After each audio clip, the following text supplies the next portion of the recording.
so many people don't recognize that it's not so much of a risk, because as we're going through our careers, as we're going through our journeys, we learn so many different skill sets that we probably didn't even realize that we had, that it's going to be of value to another organization, even if it's a completely different industry, a different type of role. Yeah, I agree with all of that. And actually, you touch on something that's really important for a lot of, well, men and women, because I don't work with many women at all still. It's this sort of really going back and looking at what you've achieved, because we often take that for granted, and we often don't really think it's valuable. Agreed. So going through a recruitment process, and sometimes I just do it to refresh myself and remind myself, where are my weak areas, where are my strengths. I need to sort of, focus on stretching my mind in a new way.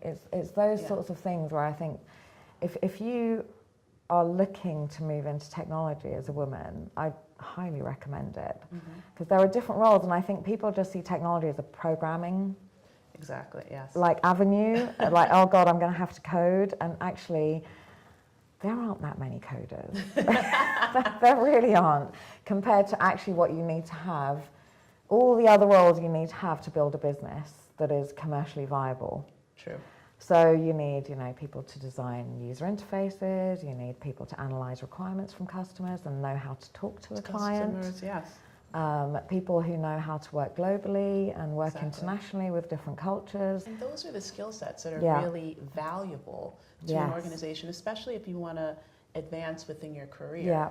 So I think that those are really, to succeed in technology in any industry also, I think that the focus needs to be more on those skill sets, which a lot of people have to offer. I agree, and I think that's, so, and obviously, geeks are geeks.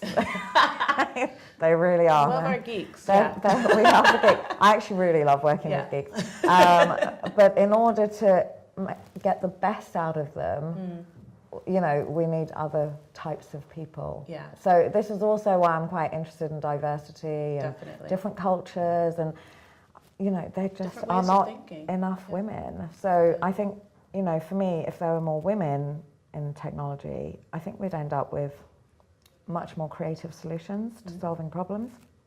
Some of the applications that we're seeing would be designed in a different way even, or serve slightly different use cases and scenarios. So it's the lack of female presence. So we're really not, unless you go somewhere like India or Brazil. I was there this year, and they were absolutely shocked to see a female in my position. Wow. And I had both men and women comment to me, and I hold these town halls and we have drinks and everything. And so many people were just really surprised, and they expressed that.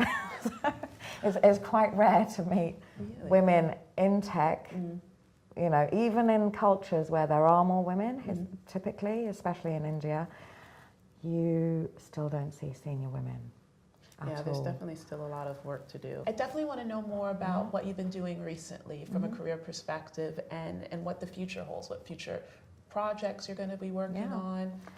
I became Chief Information Officer just over a year ago, and again, market research, where I am now, is a new industry for me. So, we talked about my career changing and transferable skills, and what I realised was actually you can move industry. Totally. So I'm really excited. I did a lot of work. I found 50 out of a team of 500 that I have. I found 50 women in tech. Congratulations. Around the world. I know. And I did things like write to them personally on International Women's Day, include them in talent reviews.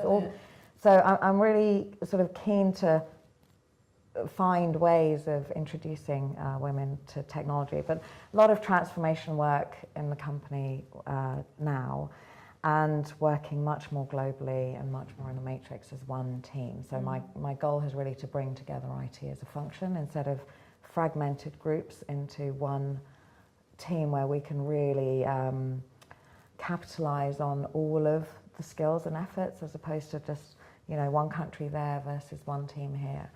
So I'm really excited to be moving. I'm moving company, and it's a different sector. It's the corporate and financial services. And I'll still be Chief Information Officer there. So that would be a sort of a new thing. They don't have any women on the board at all, so I'd be the first one. Congratulations. Thanks. So I'm quite excited about that. And again, it will be a challenge for me, even though a lot of the IT side of it I'm quite familiar with. It will take me into a different industry, and also there are aspects there where it's the entire IT function, because right now where I am, we're sort of a company within a company. We have a mother company. So there are aspects of the role that we rely on for the broader company, whereas my new job, I'll be responsible for the whole lot. Sounds exciting. So it's quite scary, but I'm excited. Oh, Reem, thank you so much for joining us and just sharing your experiences. I've learned a lot. I know that our audience will also, and just congratulations on the new role, and just best wishes with everything in the future. Thank you very much. Thank you.